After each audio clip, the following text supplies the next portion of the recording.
Hello and welcome to another episode of On the Floor with Wayne and Rob. I'm Wayne Highlander, Director of Adhesive Sales for Bona Adhesives. I need a vacation. Sure? I need a vacation, about that? Rob. You sure about that one? Well, that's funny you said that, Wayne.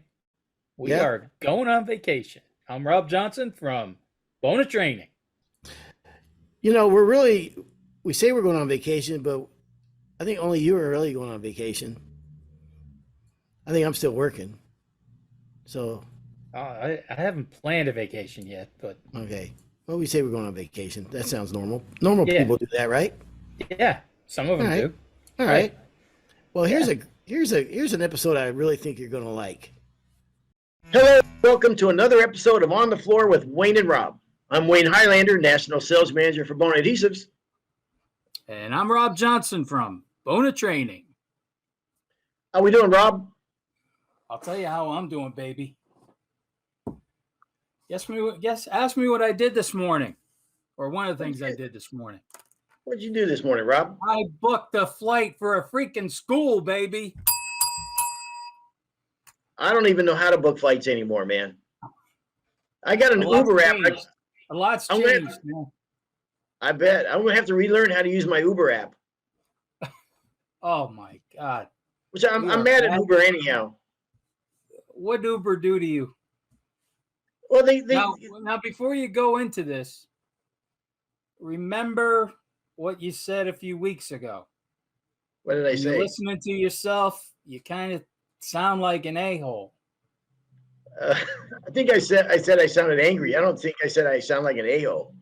No, it was off camera. You said that. Yeah. Oh, okay. Oh, yeah. Then certainly I must have. So we don't want people to think of it. We want everybody to love you just like we do. So go ahead. What did Uber do to you? Now you have an opportunity to tip them.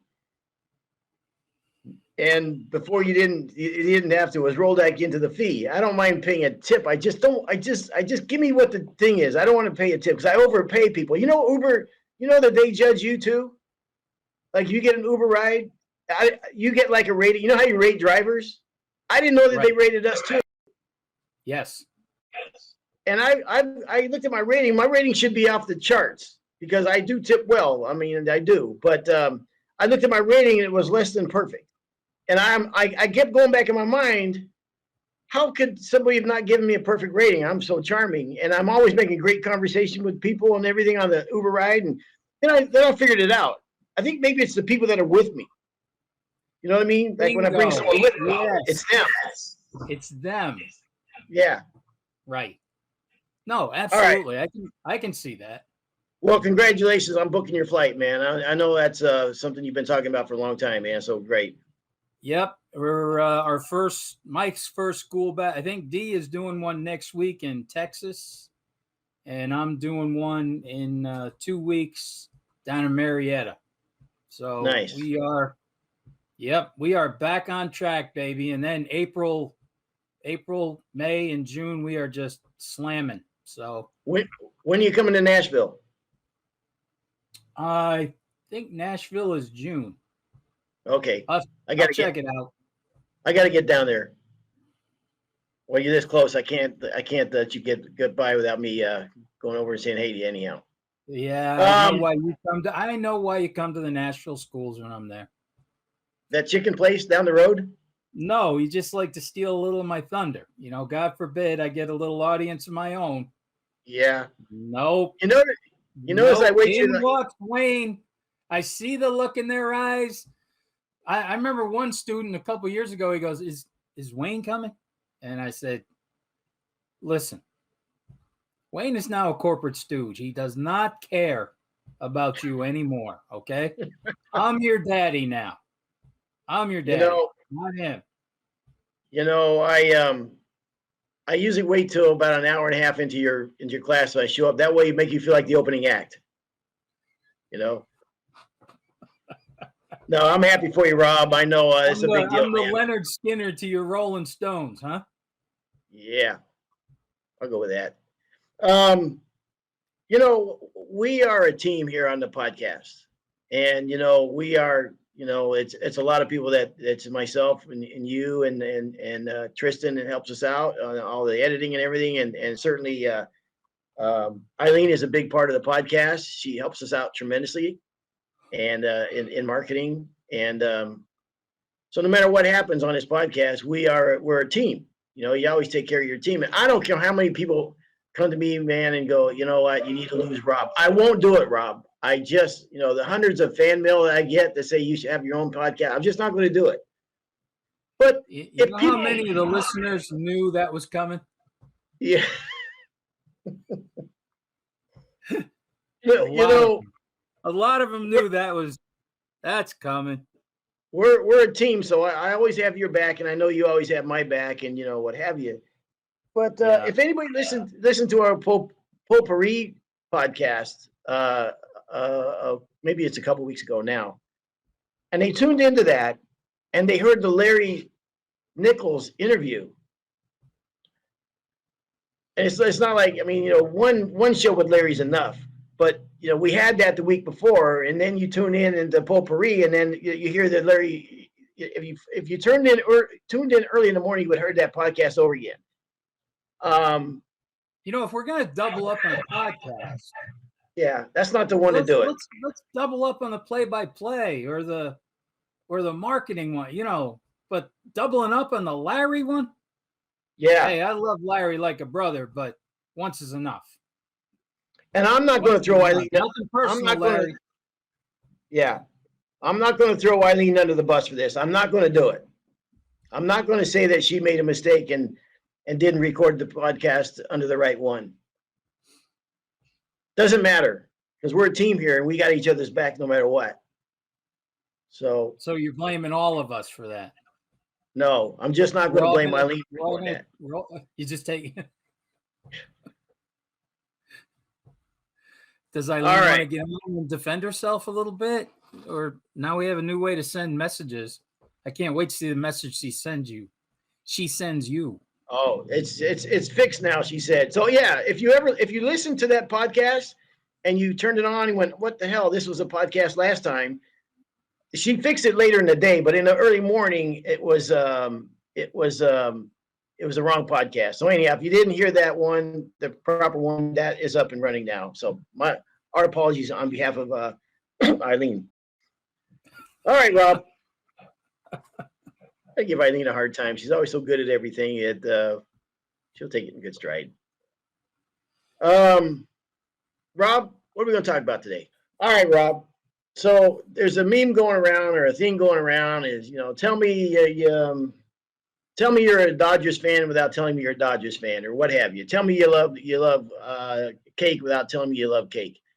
So you were talking about doing one. Tell me you're a floor man without telling me you're a floor man, right? We might as well get on a couple of young hip guys like us and get on the latest urban craze. Absolutely. All right. It's funny that meme is coming out there, because at the opening of every school, that's what I'm talking about. And I always make the crack, like, you can always tell a floor guy. Always. You can always tell a floor guy. He's walking around with his head down, and he sees everything. Right? Yep. He sees it all.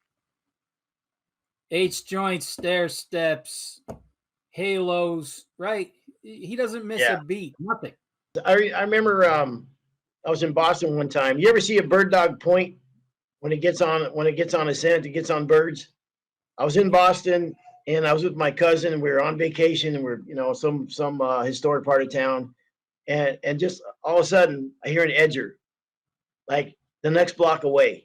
And I had that high-pitched whine of that edger, man. And I said, there's somebody who's edging the floor right now.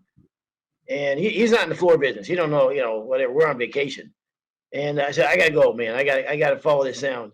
So we followed the sound, all the way up to the second floor of an apartment. Sure enough, there's a couple guys in there, floor guys doing the floor, and I was shooting the breeze with them. But, that's I can't believe it happened here in Boston, because we were at a sport meeting in Boston, and me and Billy and a couple of the other guys, we parked downtown in a parking lot. paid parking lot. And we get out, and I swear to you, about a block away, about 8 stories up. Now, this is the middle of the summer. About 8 stories up, Billy and I get out of the car and just looked at each other and started laughing. I mean, it was probably 9 o'clock at night, and the windows were open, and there's nothing like the sound of an edger. And yeah, we were about a block away. Yeah. Yeah. Like you ever do this though? We were about a block away too. Yeah. You ever do this though? This happened to me. It was very disappointing, man. I was visiting my sister-in-law in Indianapolis, and she had a house there, but she was looking to buy another house, and we were just happened to be there with her for a few days, and she went up to this housing area with her, new home, new development. And I saw a floor van outside, and there was a couple guys laying a floor in there. And I thought, oh man, cool. I mean, I go in there, and at the time I was a contractor, go in there and talk to the guys, man. It's, see how they do it in Indianapolis. And I went in there and I go, hey man, you guys doing floors, huh? And go, yeah. I go, yeah, I'm a floor man too in California. And they go, whatever. And I started asking them, how you do things and whatever, and it was like nothing. They could care less.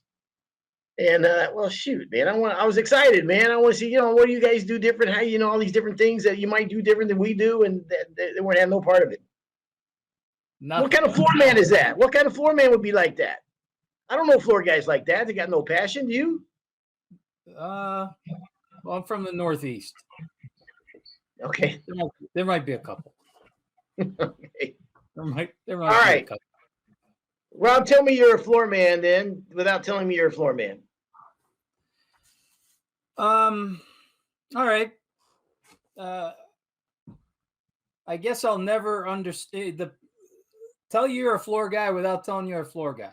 Okay.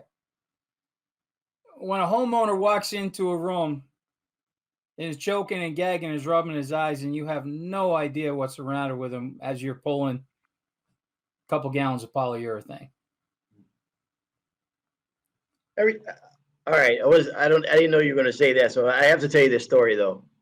I bought a brand new Ranger bass boat in like 1996 or something like that. I mean, Ranger bass boats, that's a Cadillac, man. That's the boat.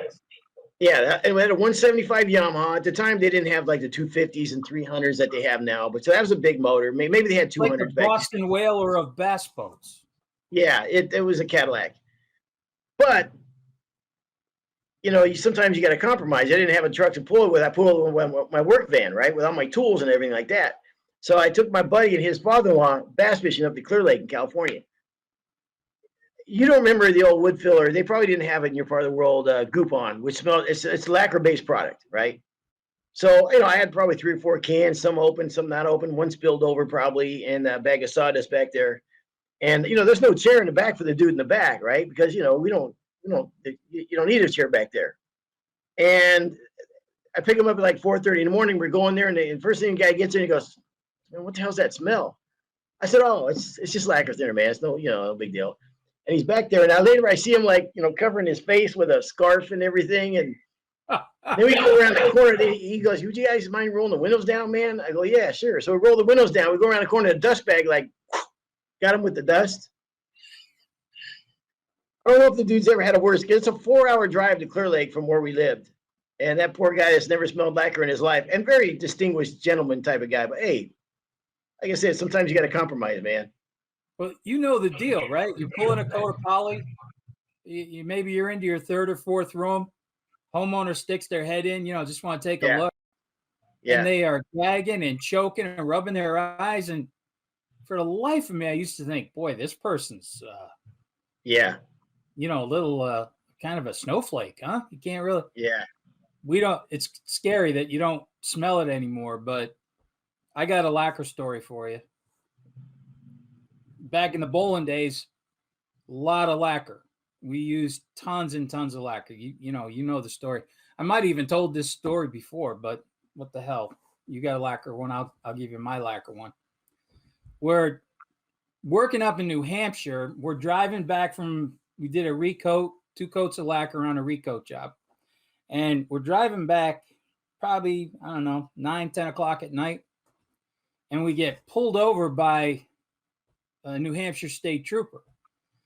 Now it's me and my cousin and Pete. And my cousin's sitting on a lacquer can in the middle of us with a bag on it, and me and Pete are in the seats. So it was a little chilly that summer night. So the state trooper walks up, and for some reason, we just thought it was hysterical that we were getting pulled over, right? Mm-hmm. Roll the window down, and the trooper is like, what? Oh my God. All I could think of is, picture the movie, the Stoner movie. Yes. They roll the window, well, it was an invisible fume of lacquer that just knocked this cop over, right? Wow. And he's like, what the hell? Now, I asked him why we had pulled over. He goes, because you're doing 40 miles an hour. It's a 65 mile an hour. He goes, there's something wrong with the truck. We are stoned to the bejesus. What had happened was, and we didn't realize it, because after a while, you don't smell it anymore, right? Yeah, yeah. We used to puncture the 5-gallon pails with a hole so they pour right easy. Mm-hmm. Well, my cousin didn't cover the hole. So every time he'd hit a bump, he's like pumping that 5-gallon, and it's just pumping lacquer fumes into the cab of the truck. But we don't smell it anymore. And we're like completely stoned to the gill. Good thing was it was back in the 80s when, people were kind of cool, right? So the guy says, how much further you're going?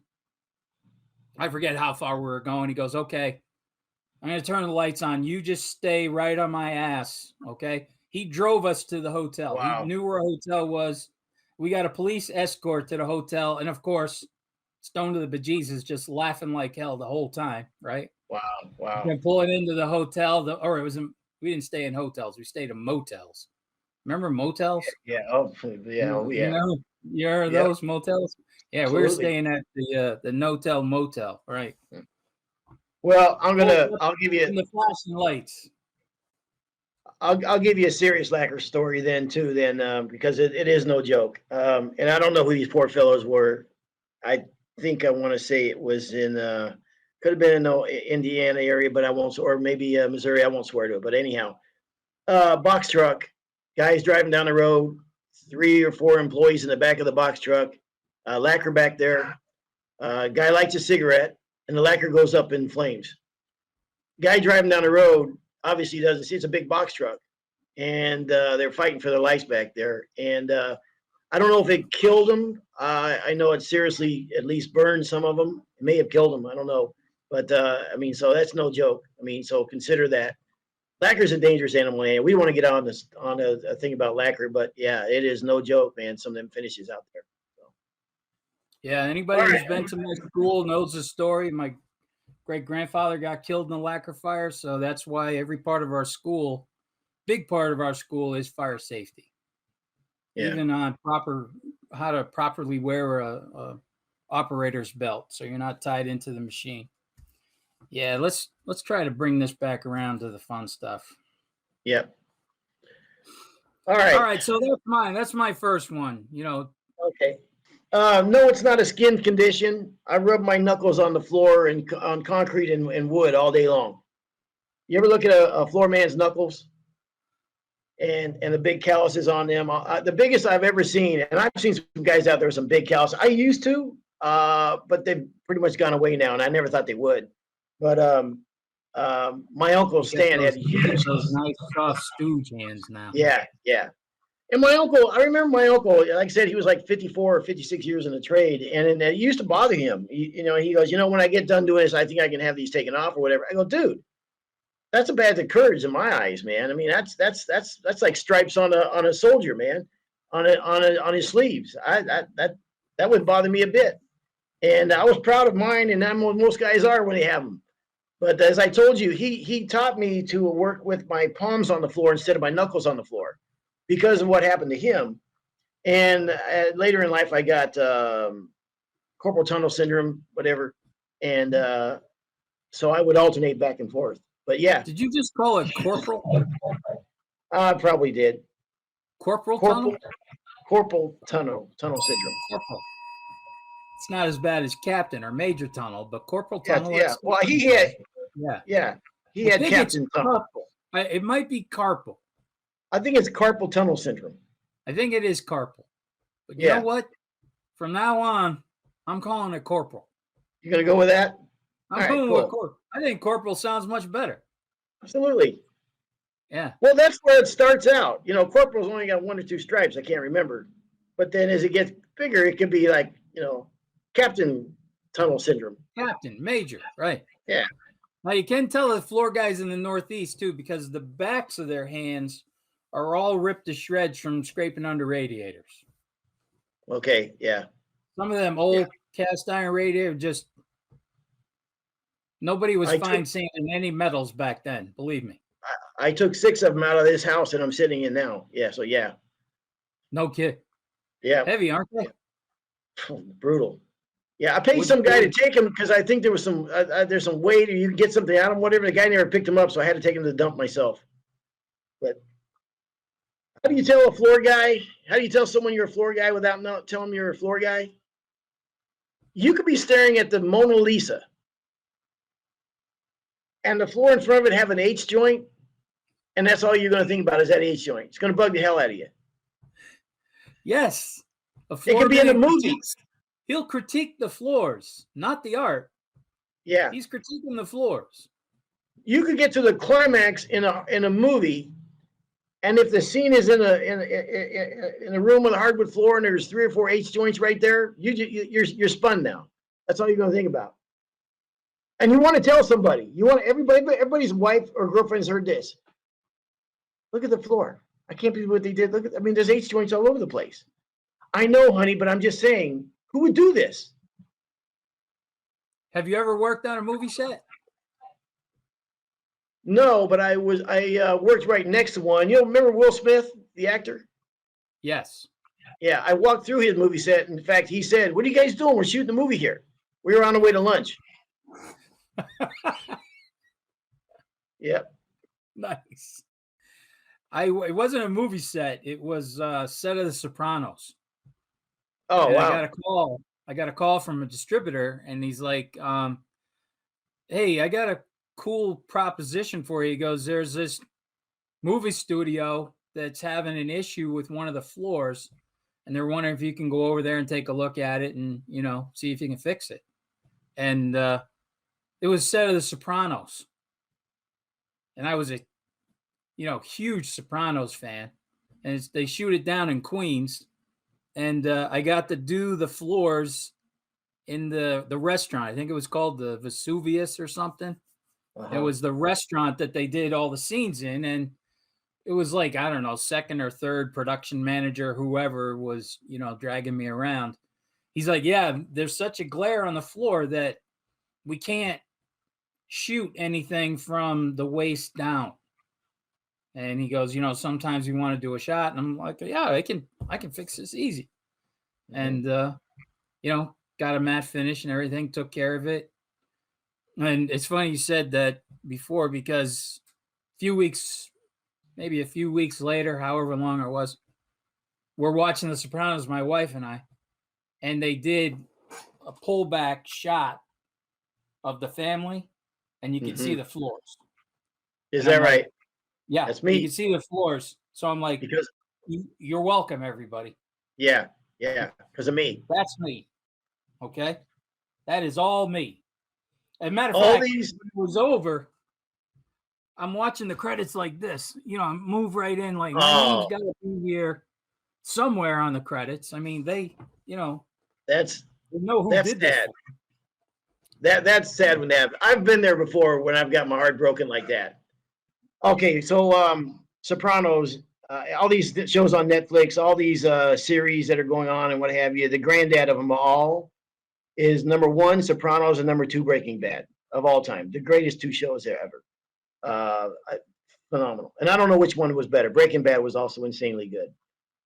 All right, Rob, tell me you're a floor man without telling me you're a floor man.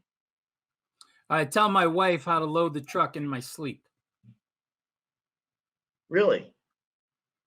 Yeah. Did she help you load the truck? No. Are you just dreaming? No. I have no idea what was going on, but the next morning, sitting having coffee, and she's just staring at me laughing. And she's like, "You really need to take a break." And I'm like, "What? You know what?" I'm kind of rushing. I got to get out the door. And she's like giving me a hug and telling me, you need to slow down. You need to take a break. I go, "What's the matter?"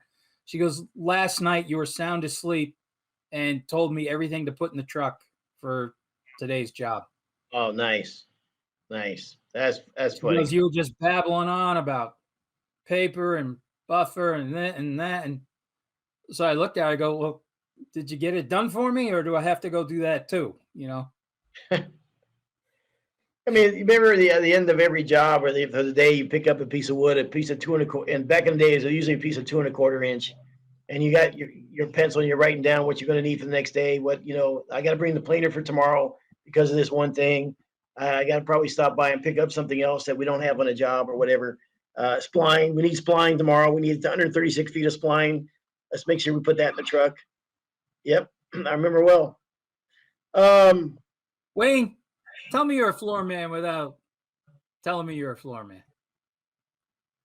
I have a pretty healthy disdain for electricians. What the hell is it? They got every school. That was the guy, and a lot of the students disagree. They go, no, painters. And I go, I said, yes, I will give you the painters. I said, but to me, my number one guy, I'm so happy you said that. My number one job site enemy is electricians. I'm not sure who these guys think they are. Yeah. Dragging their ladders and snipping their wires and leaving everything. I it's not that I like painters either. It's just that I respect that they're working their butts off, and they're up and they're down and they're doing all these different things, and they're like us, man. They're doing a lot of different things on the job. But electricians probably got a pretty easy gig, and you can't take them wires that you snipped and just sweep them up at the end of the day. How insulting is that, man? Yeah. Pick up after me. Yeah. Pick up after me. Yeah. Yeah. Oh, disdain goes for carpet guys too, by the way, and plumbers and pretty much every other trade that was on the job except for myself.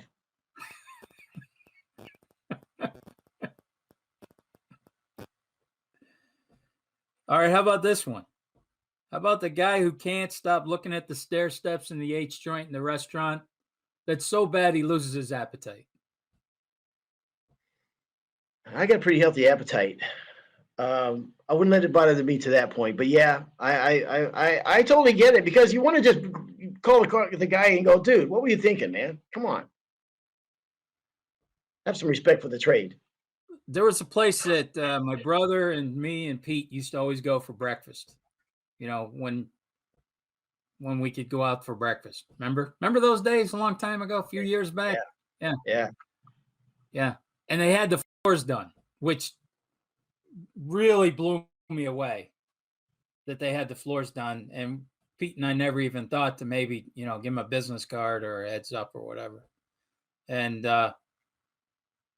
just couldn't believe how bad the job was. To the point where I asked the waitress, "Did he pay for this? Did he pay the guy for this?" Wow, that's rough. rough. Even she started pointing things out. The waitress. You ever have a guy? And this is California, so California's the big cities and it's more impersonal. But I had a floor guy one time doing the floors of the house 2 houses down from me, and to me that was like, I'm now getting in my van and I'm driving 40 miles away to do a job. This schmuck that lives 2 houses over from me. I mean, I'm right here. I was going there. Is that the worst thing in the world? It absolutely is. Driving down your own street. Yeah. You want to walk down and go, "Look, I know Yeah. what I do for." We might not know each other. Yeah. But I know that there's a floor guy on the street. You people are talking, right? Yeah, that's rough. That's a tough one. That's a rough one. I will give you that. Absolutely. Yep. What's another way, Wayne? You can All tell you're a right. floor man without saying I'm a floor man. I vacuum more than any person you've ever met. Okay. Tell me someone that vacuums more than a floor guy. I mean, you and also you think about how many times on a job you ever counted how many times you vacuum on a job, even for coats. And by the way, when I used to, the day of the let's say it's 4,000 square feet and it's coating day. The way that I used to do it in my mind, I'm not going there to coat the floors. I don't want to go there with the feeling that I'm going there and I got to get this floor coated today. I departmentalized every room and every step. So when I'm abrading the floor between coats, that's all I care about. I'm going to take this one big room. I'm going to braid that, move on to the next one, and I compartmentalize so it doesn't get overwhelming to me. You know what I mean? Especially if you're there by yourself on a monster job. And then I go announce the vacuum step. I'm not even thinking about coating. I don't care about coating. All I care about now is I want to vacuum this floor perfectly. And how many times you vacuum the floor? Till it's clean. As many times as it takes. You're right. Till it's clean. That's right. Till it's New clean. filters, new bags, vacuum it. And then when I'm done with that, I mix up all the finishes. And then even then I compartmentalize it. I'm doing this room. That's all I care about is this room, which allows me to just, in my mind, just be a perfectionist and just try to drill down this one room, get it flawless. Don't even think about the other rooms. And then work my way through the whole job. But if I go there with the expectation I got to get this floor coated today, to me, I never wanted to approach a job like that. I go there thinking I'm going to go there and I got to braid the floor. That's all I care about right now. I have all my stuff, whatever, and then I go from there. I got off topic there, but that's any other way that I approach it. That's okay. Pete and I used to call it super clean back day. That's what today is. Yeah. Super clean back day. Yeah. I remember one of the best referrals we ever got, or testimonials we ever got, which in one way it didn't upset me, but I'm not going to say disappointed, but the guy said he did a great job on the floor. They did a great job on the floors, but the house was cleaner when they left than it was before they got there. And that was like the big thing, And now this was back in the 80s. So you remember back then, you didn't have the Bona DCS systems and the vac systems and everything. So you would spend half a day doing a real good clean job. I mean, when you really want, windowsills, tops of doors, all that stuff, anything that can drop dust down on the finished coat, right? So you got the Bona DCS system is a complete game changer. When I was talking to Bum about it, it's not that he doesn't spend a lot of time cleaning. It's just he really doesn't have to spend as much time because he's running that DCS unit. So you were a little bit put off that they were more excited how clean the house was in the floor. Yes. That's when it started to, and people were excited about that. When people would see that testimonial, that's where I was going to head back to a little bit. I was going to circle back. Back then, that's where people would not have their floor sanded. Yeah. Everybody was, I don't want to deal with, I heard that can be a mess. I don't want to deal with that. You remind me of a guy I used to lift weights with. And this guy was a monster. Powerful man. This guy was, built like you cannot believe it. Picture Mike Tyson, but more built than that. He was serious in the bodybuilding. But the dude had no legs. He had no legs. He could not grow his legs. He worked out his legs. His legs were strong, but he used to get mad at me because I just pretty decent sized legs. He was way stronger than me. Don't get me wrong. Way stronger, but I got good legs. I had good legs. You got football leg. Whatever. Leg. Right. So the biggest insult I've never seen this guy more disgusted in his life when we were out one night at a bar or something, and he was talking to some girl. And as a matter of fact, here's how built this guy was. I got him a present one time for Christmas. I got him a sweater, right? Because we're a family. His wife and my wife go out together. Christmas, I got him a present. You open it up, it's a sweater, right? And you bought another man a sweater? Well, my wife probably bought it, but it was I had to get him something, right? Okay. So the wife's leaving everything. He pulls me aside. He goes, "Dude, you bought me a sweater?" I go, "Well, yeah." And he goes, "I don't get up every day and work out like this to wear sweaters, man." And I went, "Oh shoot, man! I didn't think like that." You know what I mean? The You guy should have that bought him built, a pair. You should have bought him a pair of jeans he could wear to the beach. yeah. So anyhow, so we're at this bar, and there's a girl comes up and she goes, "I know what you do. I know what you are." And he goes, "What?" And she goes, "You're a gymnast." And I mean, the guy was disgusted, Oh, man, because they got the upper body, or whatever, but the guy had no legs. I mean, every time I think of this guy, I mean, anyhow, your story remind me of that dude. All right. you Uh, just mentioned Christmas gifts, and I don't know why it's taken me so long to get onto this one, but you remember your shoes? Remember you yeah, my good remember shoes. the episode we talked about the shoes? You showed Yeah, everybody yeah, your shoes and everything. yeah. Hmm. Well, Pauline loved those shoes, of course. Yeah. Yeah. So Christmas morning, one of my gifts is the Wayne Highlander shoes. No kidding. I'll be She didn't darned. get the color, Yeah, but she got the that's a nice shoe, look at that. right? Have you worn them Yeah. yet? Wow, very nice. Yeah, I wore them about a month ago in my pajamas just because she said, "You haven't worn the shoes yet." I go, "Well, we haven't gone anywhere. Yeah, you can't wear them with Literally, we pajamas. haven't gone anywhere." No So kidding. All there it right. is. Well, when you put The them Wayne on, Highlander. they're gonna make you feel like a new man. All right, Rob.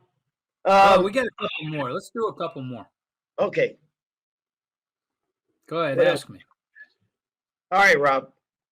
Tell me you're a floor man without telling me you're a floor man. I've used floor sanding equipment on furniture. I've practiced on a lot of our furniture. Yes, myself.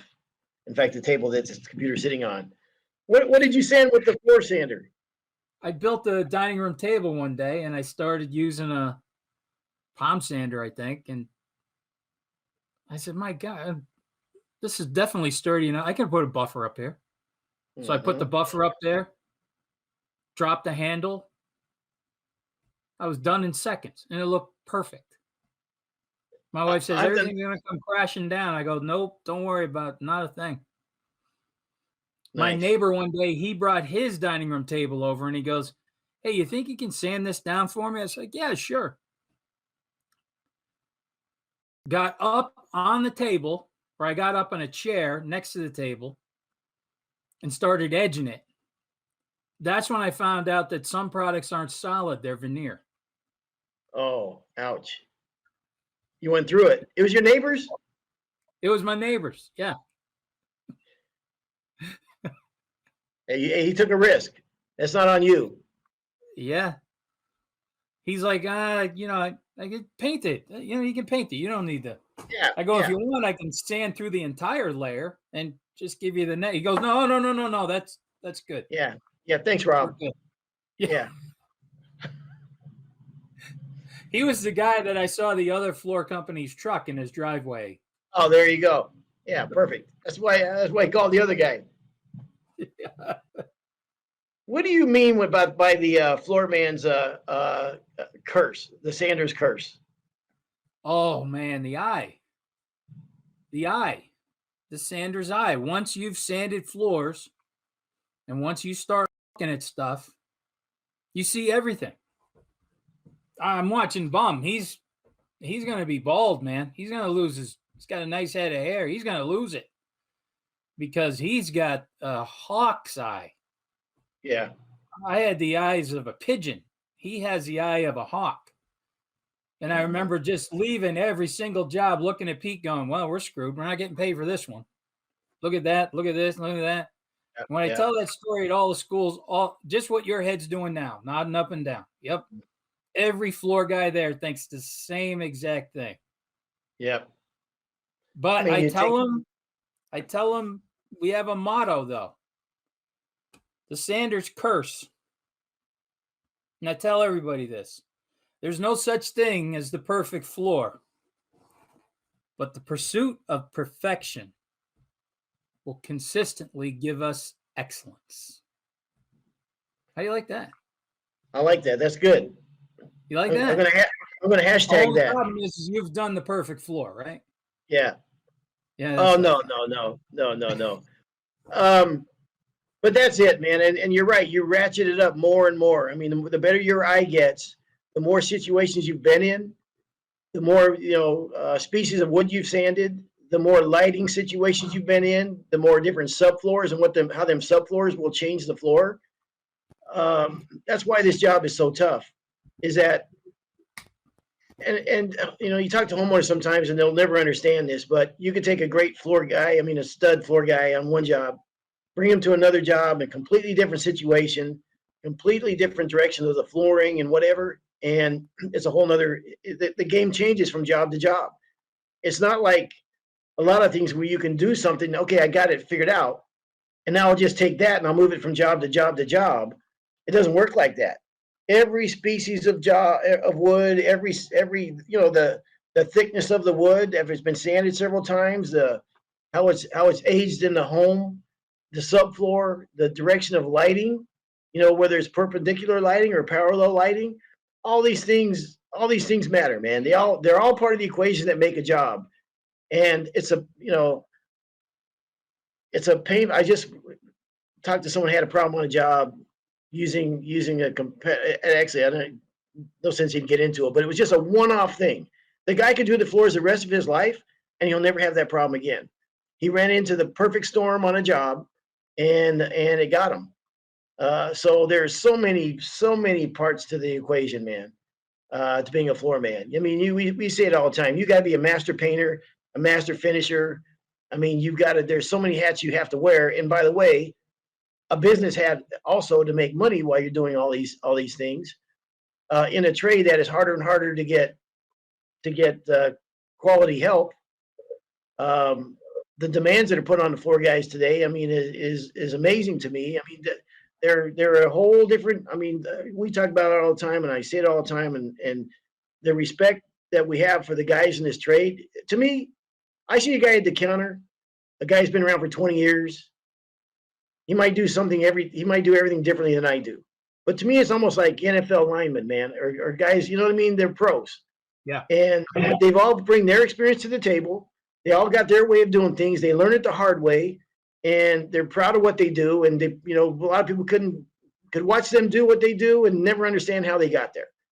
I mean, and so it is a trade that we love, man, and appreciate the guys who do it and everything. So, listen, we're two schmucks behind this computer right now, just fooling around. But one thing that is that never goes away is it's like an old guy, an old boxer. The last thing to go is the power. His reflexes will go, his stamina will go, everything will go. The last thing goes is power. When you've been doing floors for a long time and everything, the last thing that goes is the passion. It's harder to get down on your knees as you get older. It's harder to work the amount of hours you used to work when you were a kid. But I promise you, the last thing that will go is the passion. So we're just having fun here today, talking about this, and I gave Eileen a hard time at the beginning of this, but if you did happen to get on that Potpourri podcast and it was the last one on there, check it out again because we got it fixed. Anyhow, so there we go. We're just having some fun, and one thing I want to before we shut the show down, not to bring it down, but since we're talking about floor guys who had some passion and everything, a guy that used to work with us at Bona did a lot of training with him and everything, and a lot of people know him out there. Dennis Bradley. Dennis Bradley recently passed away, and I spent many a night talking to him, and he loved floors and everything. But I'll tell you what his passion was. His passion was barbecue. And, I won that barbecue contest that I'm always bragging about. Yeah, Well, yeah. Dennis had coached me through that entire thing. I mean, each round I was winning, Dennis is calling me the day of, the night before, prepping me and everything. And I mean, we used to talk a lot and train together and everything, but we talked a lot about bar. Just had a lot of fun with him. And he had cancer, recently passed away. It was quick when he found out. And, I just want to give a shout out to his friends and family and hope they're doing okay. But he was a good man. I'm going to miss him. It was funny too, Yeah, because the last time I saw him was a year ago, December, and classic Dennis Bradley. He's like, "Oh, geez, I saw him in Cincinnati," and he goes, "Geez, I'm glad to see you here. Try my new rub and my new steak sauce." He just no happened to kidding. have, yeah. So That's that's good. yeah. He was. He'll be missed. He'll definitely be missed. We talk about a brotherhood and what have you, and we respect all our competitors as well. He went to work for one of our competitors, and great industry guy. Really cared about the trade and everything. So you're right. Rest in peace to Dennis Bradley, and our thoughts and prayers with his family. And yep, nice tribute to him, Rob. So thank you. Okay, this has been another episode of On the Floor with Wayne and Rob. Please do stay tuned for another episode.